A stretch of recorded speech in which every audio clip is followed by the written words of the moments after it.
And there's a lot of fear that when you think about that one moment where someone's hanging their shoulders, hanging their head, and when they have been asked by a safe person, when was the last time you're happy? They actually are honest for the first time, maybe in their entire life, to say, I don't know if I can find a time. I do what Amelia said, which was acknowledge where this fear is coming from and the past experiences that are leading to this, and then just showing enormous gratitude. Hey everybody, it's Bianca. And this is Amelia. Welcome to another episode of Evolve Ventures, where we are helping growth-minded humans evolve by breaking one limiting belief at a time. We hope you enjoyed the last episode, number 201, Motivation Monday, how to overcome your fears and get what you want. For today, 202, are you scared to be happy? Amelia is going to get us started. So this concept, I think, can hit a couple of heartstrings for a plethora of different people. So my plethora. I hope that in this episode, my intention is to help create a psychologically safe space for every single one of our listeners to honor whatever fear might be present around happiness, joy, foreboding joy, as Brene Brown says, and deep, deep reservoirs of fulfillment. And I want to start by kind of having one of the conversations, many actually, of the conversations that I've had with individuals who I'm so fortunate that open up their heart, their soul, their life, their minds, their deepest parts of their thoughts to me. And I'm so fortunate to be able to have such a close journey with so many people in our Evolve community, clients, friends, people. And as you get closer to people, sometimes you really recognize where their deepest fears are. And that's one of the things, if you listen to former episodes, I'm really good at problem solving, really, really good at problem solving. And so when I hear someone's fear come out, I often shift into my problem solving nature. Like, we got this. Don't worry about it. Like, it's okay. Like fear doesn't have to be here forever, like, however, when you really sit down with someone and they start to expose one of the deepest core wounds or pain bodies or challenges that they've been through, you realize it's a little different and we need to spend a little bit more time here. And one of those experiences revolves around the fear to be happy, the fear to allow happiness within, the fear to do things differently, because what is known right now is certain. If we were to change the way we live, change the way we think, change the way we do things, there is certain uncertainty within that. And a lot of people struggle when there is certain uncertainty. And what do I mean by that? When you know that the way in which you're living doesn't really have a ton of happiness in it. It doesn't really have those moments where if I were to ask them, and this actually happened, when do you find yourself most happy and most fulfilled? And you really sit in that with them and you see the person on the other side just kind of hang their shoulders and hang their head. And there's that moment that you see happen within them where they realize they're actually digging because they can't remember the last time that they were happy. And that's happened a lot of the times in conversations that I've had with people who say, Amelia, I need help. Amelia, I would love your perspective on this. And one of the things that tends to bubble itself up in those conversations where it's not going into problem solving that's going to help that. It's not.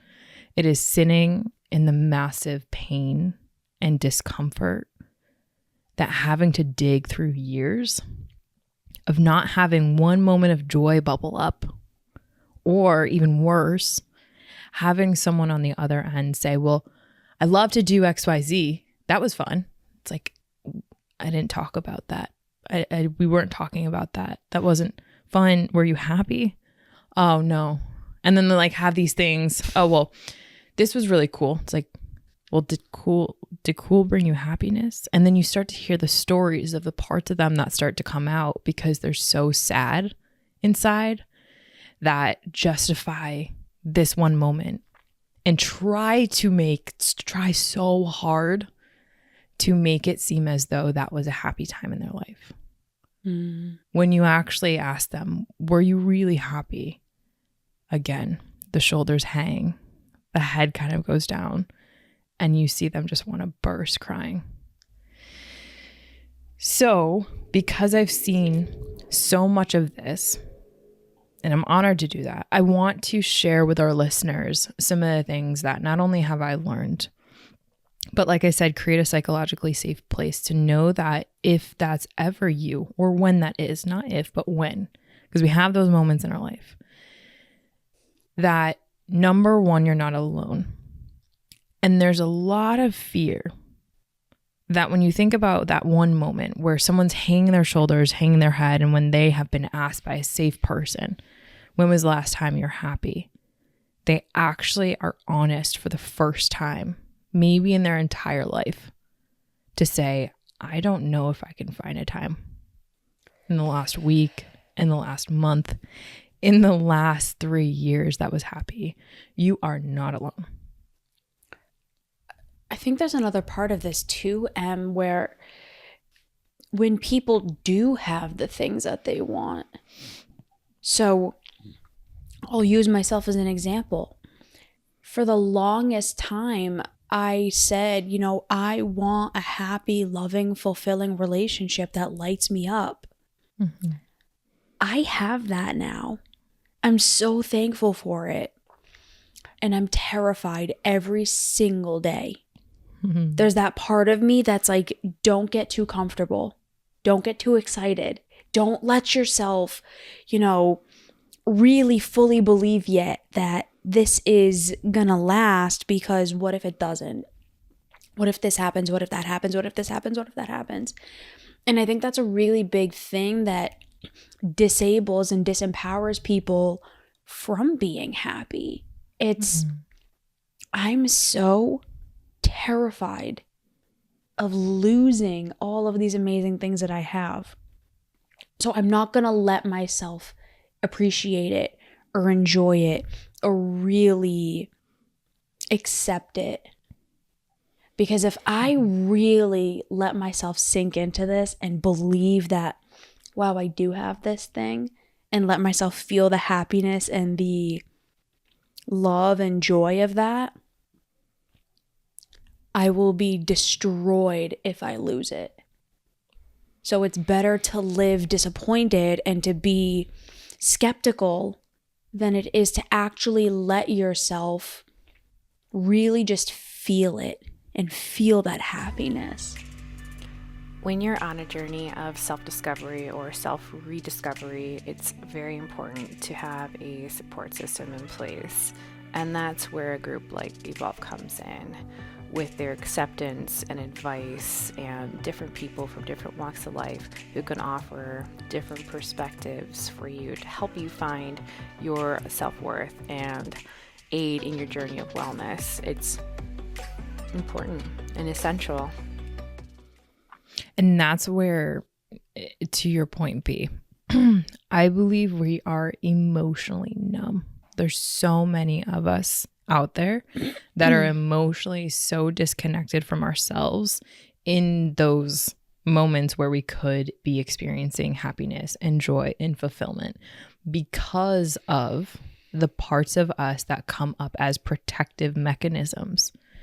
Because if you were to experience happiness and joy, the perceived loss of that is so unfathomable, because it's so far few in between that you have this or that you might have this or you might experience this, that there's so much pressure on the moment to actually experience this joy. So the pressure of don't try to experience happiness, don't try to experience joy, don't try to rearrange your life for more fulfillment. That not trying part doesn't happen. And honestly, for some people, it's been years because they're so afraid to connect into that emotional part of them that actually can sit with the loss and the joy at the same time.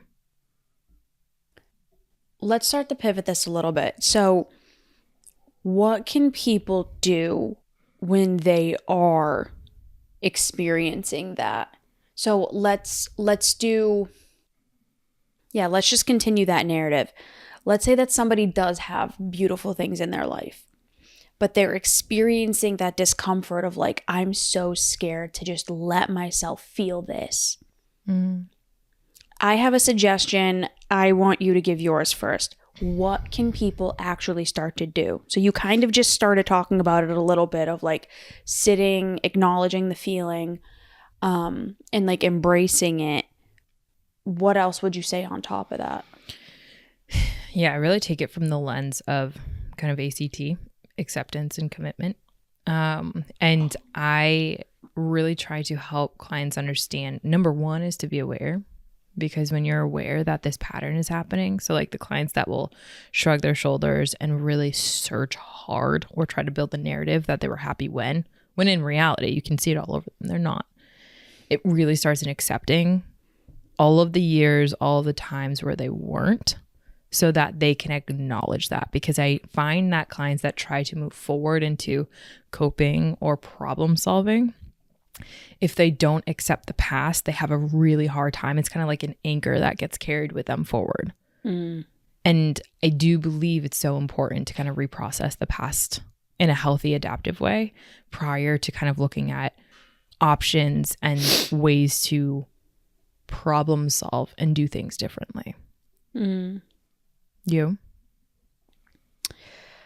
I'm going to go with what Brene Brown had said. So the concept of foreboding joy, which is basically what we're talking about, I heard in one of her Audible series.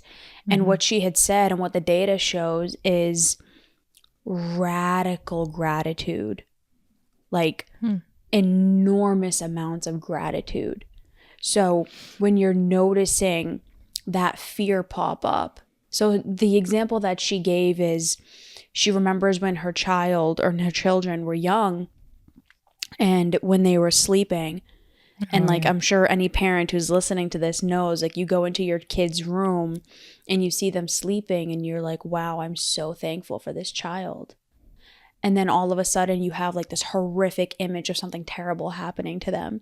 That's that fear. That's the foreboding joy. The things are too good. I'm scared. Right. So what do?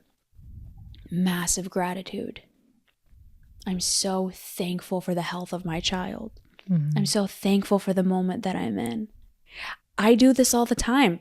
So when I start noticing these fears coming up about, oh my God, is my relationship going to last? Am I going to lose her? Is something terrible going to happen? I recognize that I'm thinking that. I recognize I'm feeling that. I do what Amelia said, which was acknowledge where this fear is coming from and the past experiences that are leading to this, and then just showing enormous gratitude. I am so thankful for this relationship. I am so thankful for what I get to experience right now. The acceptance component of, I don't know what's going to happen in the future. I have no idea. We might break up. We might not. I don't know. But right now, here and now, I'm so thankful. And expressing that gratitude.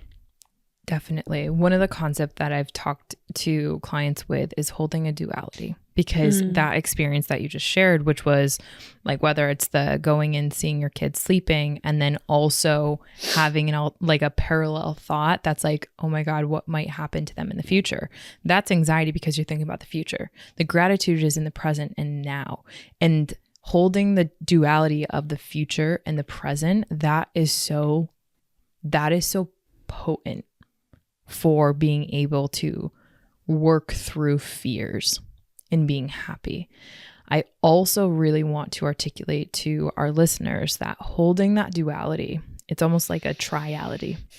where you're also, and this is kind of getting a little bit too complex, but I want to bring this in because for anyone that might connect or resonate with this, I do believe it's so important for this topic. The triality, which is the past, the present, and the future, holding all of those three things synonymously together because they're all connected. What we often do is we push out the future. We're just here in the now. We push out the past. We're just here in the now. Or we stay in the past, push out the present and the future, or vice versa, right? All of those are ways in which we try to handle and navigate our worlds when we can hold the triality of the past, which takes and requires vulnerability, the present, which takes courage and gratitude, and the future, which takes a whole different level of vulnerability, gratitude, and humility is what I would say, because we don't know.